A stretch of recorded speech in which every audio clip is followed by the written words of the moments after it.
Ready start. महोदय, यह भी विचार किया गया है कि जो व्यक्ति समाज में काम करता है, चाहे आविष्कार का काम करे चाहे दूसरा कोई काम करे, उसको उस काम में तब तक सफलता नहीं मिल सकती है जब तक कि समाज का सहयोग या समाज ने जो परिश्रम किया है या कुछ आविष्कार किया है उसका उपयोग उसको प्राप्त ना हो, उसका उपयोग वह ना कर सके। इसलिए जब भी कोई व्यक्ति किसी वस्तु का आविष्कार करता है तो आविष्कार करने में न केवल उसका अपना परिश्रम रहता है, लेकिन साथ ही साथ समाज ने जो काम किया होता है, चाहे आविष्कार के क्षेत्र में या प्रौद्योगिकी के क्षेत्र में या किसी अन्य क्षेत्र में, उस सब से भी वह लाभान्वित होता है। इसलिए जब हम किसी आविष्कारक के किसी आविष्कार के अधिकार की रक्षा करना चाहते हैं तो उसके साथ साथ यह भी विचार हमारे दिमाग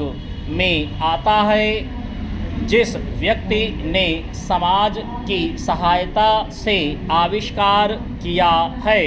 उस समाज को भी उसका फल अधिक से अधिक मिलना चाहिए। माननीय मंत्री जी ने भी कहा है कि पेटेंट लॉ इस सिद्धांत पर आधारित होना चाहिए। मैं समझता हूँ कि पेटेंट लॉ के पीछे दो सिद्धांत निश्चित हैं। पहला सिद्धांत तो यह है कि जो व्यक्ति परिश्रम करके धन लगाकर अपना दिमाग लगा करके किसी वस्तु का आविष्कार करता है उसके तथा अपने परिवार के लोगों के अधिकारों की जहां रक्षा होनी चाहिए, उसके साथ ही साथ जैसा मैंने अभी कहा है, कोई व्यक्ति समाज में व्यर्थ में काम नहीं करता है, वरन पिछले समाज के लोगों ने जो जो काम किए होते हैं, चाहे विज्ञान के क्षेत्र में या प्रौद्योगिकी के क्षेत्र में या किसी अन्य क्षेत्र में, और जिनके आधार पर वह कोई आविष्कार करता है उसको उसका प्रतिफल तो मिले, लेकिन जो परिणाम हो उसका प्रतिफल समाज को भी मिलना चाहिए। मंत्री महोदय ने कहा है कि जो यह सिद्धांत है वह भी इस विधेयक के पीछे स्थापित किया गया है और इस बात का ध्यान रखा गया है कि जहां हम किसी व्यक्ति के आविष्कार के जो अधिकार हैं, चाहे धन के उपार्जन का अधिकार हो या प्रतिष्ठा प्राप्त करने का अधिकार हो, उसे प्रतिष्ठा का और चाहे धन का, दोनों का लाभ व्यक्ति विशेष को मिले।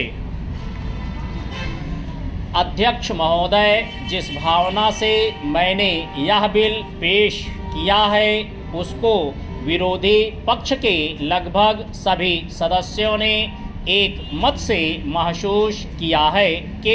देश में बेकारी की जो समस्या है वह एक भयंकर समस्या है और उसके कारण हमारे देश का विकास, चाहे वह सामाजिक हो, आर्थिक हो या